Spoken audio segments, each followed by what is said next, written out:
அண்ணா பல்கலைக்கழக மாணவி பாலியல் வன்கொடுமை வழக்கில் மகளிர் நீதிமன்ற தீர்ப்புக்கு அரசியல் கட்சி தலைவர்கள் வரவேற்பு தெரிவித்துள்ளார்கள். அண்ணா பல்கலைக்கழக வளாகத்தில் அங்கு படிக்கக்கூடிய மாணவிக்கு நேர்ந்த அந்த பாலியல் வன்கொடுமை இன்னைக்கு தமிழ்நாடு அரசினுடைய துரித நடவடிக்கையினால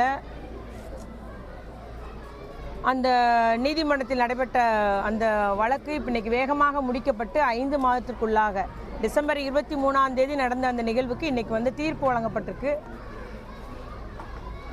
ஞானசேகரன் அவருக்கு 30 ஆண்டுகள் அந்த ஆயுள் தண்டனை வழங்கப்பட்டது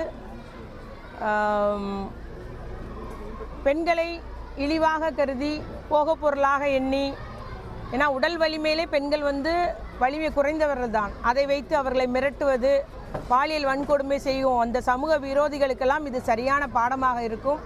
நம்முடைய மாண்பு முதலமைச்சர் அவர்கள் கூறியது போல வேகமாக நடவடிக்கை எடுக்க வேண்டும், இந்த வழக்கு விரைந்து நடவடிக்கை எடுத்து அந்த குற்றவாளிக்கு தண்டனை வாங்கி கொடுக்க வேண்டும் என்று கூறியது போல இன்னைக்கு சரியான தண்டனையை தமிழ்நாடு அரசு, அது நம்முடைய தமிழ்நாடு அரசினுடைய காவல்துறை, நம்முடைய மாண்பு முதலமைச்சருடைய உத்தரவுப்படி விரைவாக இன்னைக்கு நீதிமன்ற தீர்ப்பு பெறப்பட்டுள்ளது.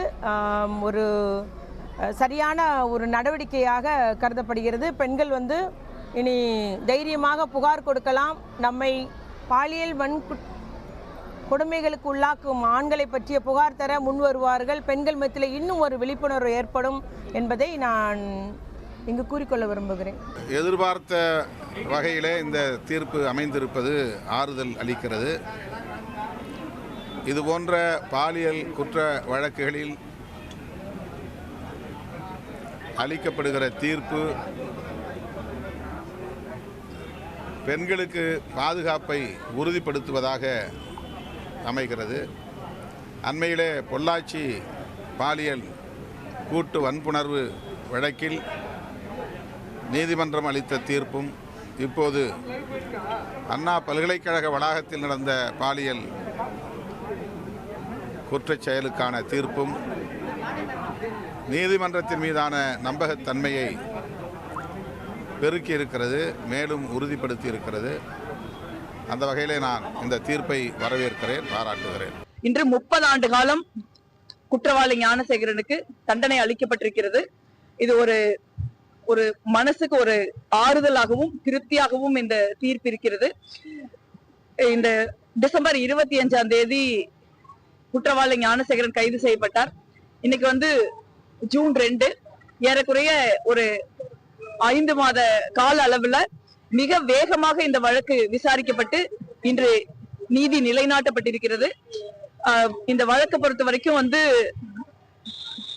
அந்த குற்றத்தினால பாதிக்கப்பட்ட பெண் எத்தனையோ சமூகத்தில் இருக்கிற பிரச்சனைகளை எல்லாத்தையும் தாண்டி அவரும் அவருடைய குடும்பமும் இந்த வழக்குல நம்ம நீதி கேட்கணும் அப்படிங்கிற உறுதியான ஒரு நிலைப்பாட்டோட தொடர்ந்து போராடினாங்க. அந்த போராட்டத்திற்கு கிடைத்த வெற்றிதான் நான் நினைக்கிறேன். அதற்காக அந்த பெண்ணுக்கும் ஒரு குடும்பத்திற்கும் நான் என்னுடைய தலைவணங்க கடமைப்பட்டிருக்கிறேன். அதே போல தமிழ்நாடு காவல்துறையும் சரி, இல்ல இந்த மகளிர் நீதிமன்றமும் சரி, இந்த வழக்கை விரைந்து விசாரித்து எவ்விதமான சமரசமும் இன்றி குற்றவாளிக்கு எவ்வித இரக்கமும் காட்டாமல் 30 ஆண்டு கால தண்டனை வழங்கி இருக்கிறார்கள்.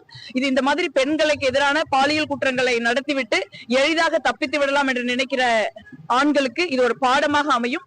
தமிழ்நாட்டினுடைய முதலமைச்சர் தளபதி மு.க. ஸ்டாலின் அவர்கள் இந்த வழக்குக்கு பிறகு சட்டத்தையே திருத்தினார், சட்டத்தை கடுமையாக்கினார். இது போன்ற குற்றங்கள் செய்பவர்களுக்கு கேபிட்டல் பனிஷ்மெண்ட், அதாவது தூக்கு தண்டனையே வழங்கலாம். இதே போல் பாலியல் வழக்கில் ஈடுபடுகின்ற மற்ற குற்றங்களுக்கும் தண்டனைகளை உயர்த்தி சட்டமன்றத்திலே அறிவித்தார். அப்படி அறிவித்த பிறகு வருகின்ற முதல் தீர்ப்பு இது. இந்த வழக்கிலே அரசியல் ஆதாயம் தேடலாம் என்று அதிமுகவை சார்ந்த எதிர்க்கட்சித் தலைவர் எடப்பாடியும் பாஜகவில் இருக்கிற சில பேரும் இந்த வழக்கு எப்படியும் 2026 தேர்தல் வரை நடக்கும், இதை பற்றி பேசிக்கொண்டே இருக்கலாம் என்று நினைத்தார்கள். அவருடைய எண்ணத்திலே மண் விழுகிற அளவில் இந்த வழக்கு 5 மாத காலத்தில் முடிக்கப்பட்டிருக்கிறது. அதற்காக வாதாடிய வழக்கறிஞர்கள், இன்வெஸ்டிகேஷன் செய்த அதிகாரிகள் அத்தனை பேரும் பாராட்டப்பட வேண்டியவர்கள். உடனுக்குடன் செய்திகளை தெரிந்து கொள்ள சன் நியூஸ் பெல் ஐகானை கிளிக் பண்ணுங்க.